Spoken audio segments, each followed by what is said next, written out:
Alors, voyons un peu ce que l'outil supprimer peut nous donner avec cette photo. Alors, l'outil supprimer se trouve ici, dans la barre d'outils, et on a ses réglages dans la barre de contrôle là-haut avec la couleur, l'opacité, selon les photos. On peut choisir de lui laisser travailler soit sur le poste de travail ou par l'IA, ou de laisser gérer ça tout seul. Et ensuite, on a échantillonné tous les calques, déposer après chaque trait et créer un nouveau calque. Donc ça, déposer après chaque trait, je vous montrerai un petit peu plus loin à quoi ça correspond. Moi, ce que je travaille sur une image comme ça, c'est l'image, j'ajoute un calque vide et je fais échantillonner tous les calques et je travaille sur le calque vide. Regardez, je fais hop, un deuxième petit coup de pinceau, de l'outil supprimer. Et vous voyez que sur le calque, au fur et à mesure, j'ai le calque qui évolue en fonction de mes retouches. Vous voyez, je suis un peu toutes les lignes, tous les craquelures de cette vieille photo. Donc c'est une photo prise à l'iPhone, une photo pour laquelle il y a du travail. Ici, je vous montre comment moi je travaille sur ce type de photo. Et avec la dernière évolution de l'outil supprimé, tout le travail qui peut rendre parfaitement. Là, si je fais, par exemple, si déposer après chaque trait, si j'enlève ça, ça veut dire que je vais pouvoir travailler sur plein d'endroits de l'image et que je pourrais décider à quel moment j'ai envie de lancer le travail. Donc là, une fois que j'ai terminé, je fais entrer, j'ai le petit panneau qui s'affiche, et hop, voilà, je travaille. Regardez, sans calque, j'ai ça. Et si je mets un petit calque, un petit masque de fusion, pour pouvoir y revenir par la suite si jamais j'en ai besoin. Imaginons que j'ai besoin de retirer cette modification. Je reviens ici, vous voyez, c'est réapparu. Hop, je reviens ici, je veux dire cette modification, hop, tac, c'est réapparu. Ensuite, commande Z ou CTRL Z sur un PC, je retrouve mes éléments. Alors moi je travaille comme ça, après vous pouvez faire comme vous voulez, mais je trouve que c'est plutôt pas mal pour travailler en non destructif. Donc, si on continue un petit peu à travailler l'image, vous voyez qu'ici, j'ai pris la pression du stylet, puisque je travaille sur une tablette SenseLab. Donc la pression du stylet, c'est très appréciable et c'est très cool à travailler. Un petit peu perturbant au début, mais voilà, regardez, hop, je fais ça. Le mieux pour travailler avec cet outil, c'est d'être un peu plus grand que la surface qu'on va travailler. Et moi, je le trouve assez efficace, parce que là, regardez, hop, on peut lui faire une sélection, comme ça, lui il va tout remplir, et ça veut dire que tout ça, on veut qu'il se charge de faire le boulot, sans qu'on ait nous besoin de venir y mettre la main. Ouais, hop, donc là, à mon avis, vu le temps qu'il a mis, il est passé par l'IA, donc ça ne prend pas sur vos crédits génératifs, comme c'est marqué dans le petit tableau, hein. N'ayez pas peur, vous pouvez y aller tranquillement, ou pas, mais vous pouvez y aller sans problème. Donc moi j'aime bien faire déposer après chaque trait, j'aime bien, voilà, c'est moi qui préfère ça, mais les goûts, les couleurs, voilà. Donc regardez, je fais ça, vous voyez qu'il travaille plutôt pas mal, hein. Un truc un peu compliqué, il le fait. Ici, c'est bien abîmé, hop, on va faire petit morceau par petit morceau pour que ça fonctionne bien, plutôt que de vouloir tout faire d'un coup. Ce qui va être compliqué sur quoi il faudra bien travailler, ça va être ici, les têtes, hein.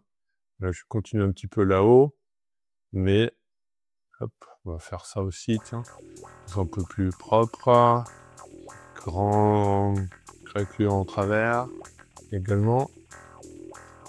Hop, voilà, on voit quand c'est un peu plus long, il y a un petit peu plus de temps, mais puis regardez, là, je vais faire ça, hop, et boum.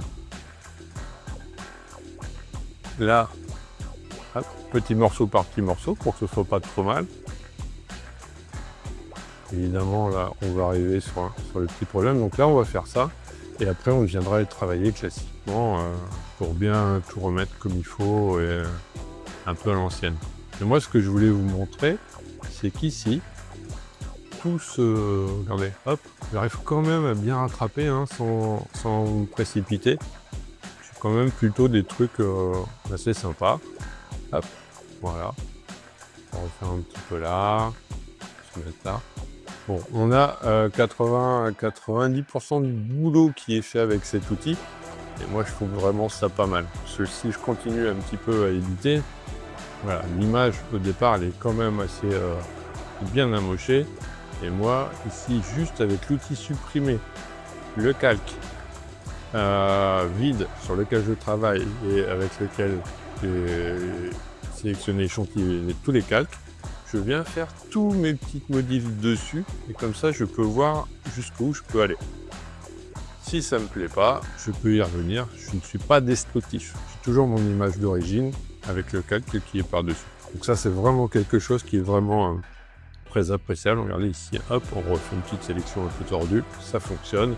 Franchement, l'outil supprimé fonctionnait déjà très bien. Mais dans sa dernière version, il a été amélioré. Et moi, je peux vous dire que ça fonctionne très très bien. Je suis d'ailleurs testé sur d'autres photos. Et je voulais vous montrer celle-ci. Pour laquelle il y avait vraiment pas mal de travail. Donc vraiment juste un premier travail, une grande approche et un travail de, on va dire, de réparation de premier niveau. On est vraiment sur quelque chose de plutôt cool et de plutôt pas mal. Mais hop, un petit peu sur la tête pour faire ça. On revient un petit peu là, on regarde ce que ça donne. Après, je veux pas non plus que la photo soit complètement parfaite. Donc, regardez. Là, c'est toutes mes modifications. On voit tout ce qui a été modifié. Là, c'est le masque de fusion. Hein. Je vous montrerai aussi les raccourcis et sur quoi vous pouvez travailler. Hein. Vous avez plein d'options aussi sur le masque. C'est pour ça que je le mets. Parce que parfois, on a besoin d'avoir un masque de telle ou telle couleur, de marron blanc plutôt dans ce cas-là. On a besoin d'avoir des options et on les a ici avec le clic droit directement. Donc, vous choisissez. Vous avez le clic droit et puis vous avez aussi, alors là c'est pour la couleur, hop, mais dans le menu burger, là vous avez aussi plein d'autres options qui vous permettent d'aller un peu plus loin pour le masque de fusion et les réglages. Donc ça c'est plutôt pas mal. Dans les propriétés, hop, vous retrouvez les propriétés du masque de fusion. Là, je vais le mettre là pour qu'on le voit bien. Hop, c'est posé, nickel. Et dès que je vais changer, mon panneau propriété va s'adapter à ma sélection. Donc, je pourrais sélectionner avec une plage de couleurs, etc. Donc voilà, là on a notre image après, avant. Ouais, c'est plutôt pas mal. Hein. Maintenant, ce que j'ai envie d'essayer, c'est avec Firefly Boards. Je vais essayer un petit truc qui est plutôt cool, c'est que je vais venir importer la photo que j'ai travaillée, donc le JPEG, regardez, hop, je la mets là, et je vais utiliser, voilà, on va utiliser celui-là avec Flux Pro, continuer, et je vais juste faire Colorize. Donc coloriser, hein, j'ai envie de faire ça, et je vais voir ce que ça donne. Hop, on laisse un peu travailler. Encore, voilà, faut quand même qu'il fasse le job. Et hop, première proposition, qui me semble plutôt cool. Et la deuxième arrive, voilà. Donc hop, je clique dessus, je vais venir les poser sur le board, hein, je vais venir les poser sur l'espace de travail. Tac, je le mets juste à côté. Voilà. Donc j'ai des couleurs, on voit que c'est plutôt pas mal. Hein. Alors les visages, pas ça. Mais les couleurs, moi je peux carrément m'en inspirer pour travailler l'image, pour aller jusqu'au bout. Donc voilà, là, maintenant, je pourrais travailler l'image sur les couleurs. Merci beaucoup et à bientôt.